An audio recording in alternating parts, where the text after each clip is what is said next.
When you reflect on the first muscle cars, your mind probably goes straight to the mid-1960s GTO, the Hemi Mopars of the late 1960s, and big block Camaros and Cobra Jet Mustangs.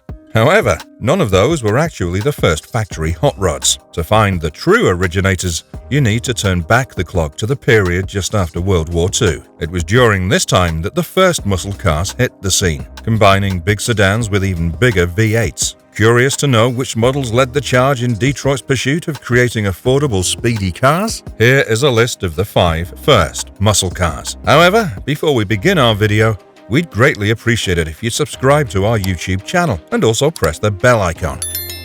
Let's get started. Did you know that back in 1949, Oldsmobile and Cadillac were the first ones to develop overhead V8 engines?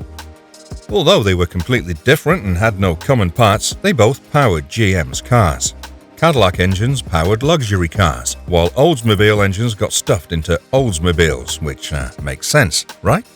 Oldsmobile had 2 main models, the larger 98, which shared a common body with Cadillac and Buick, and the 88, which was smaller and shared bodies with Chevy and Pontiac. Interestingly, the 88 was responsible for inspiring the first rock and roll song. With the new 303 Ci V8 engine available in all Olds products, some smart buyers found out that they could order a cheap, stripped-down sedan and end up with a lightweight, fast and sporty car. And so, the Rocket 88 was born. Have you heard of the Hudson Hornet? This classic car may look like a grandpa's ride now, but back in the early 1950s, it was the king of NASCAR racing. You see, back then, the cars had to be completely stock, so the Hornet's speed was all thanks to its design and engineering. With its step-down design, the car's floor was positioned between the frame rails, giving it a lower center of gravity and making it perfect for racing. And with the powerful dual-carb twin-H Hornets under the hood, this car was a true beast on the track.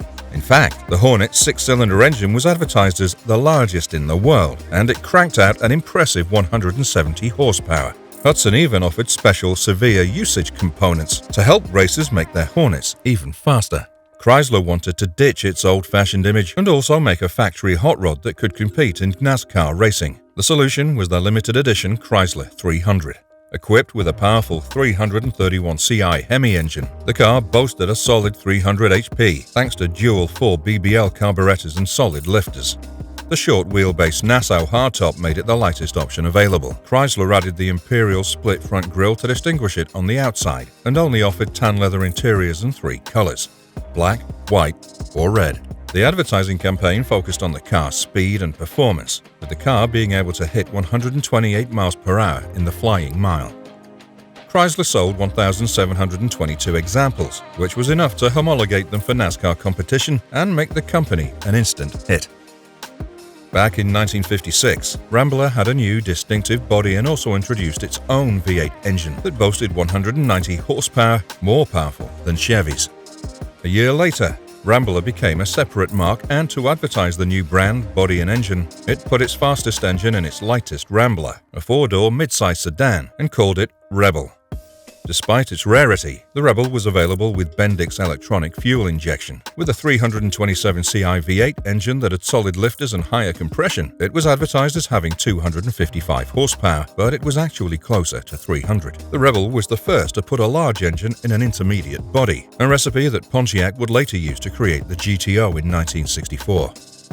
Rambler sold 1,500 Rebel sedans, all painted silver with gold anodized aluminium accents on its sides.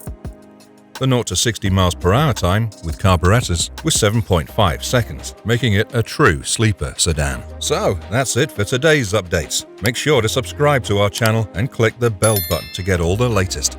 In the end, thanks for watching, and we'll see you next time.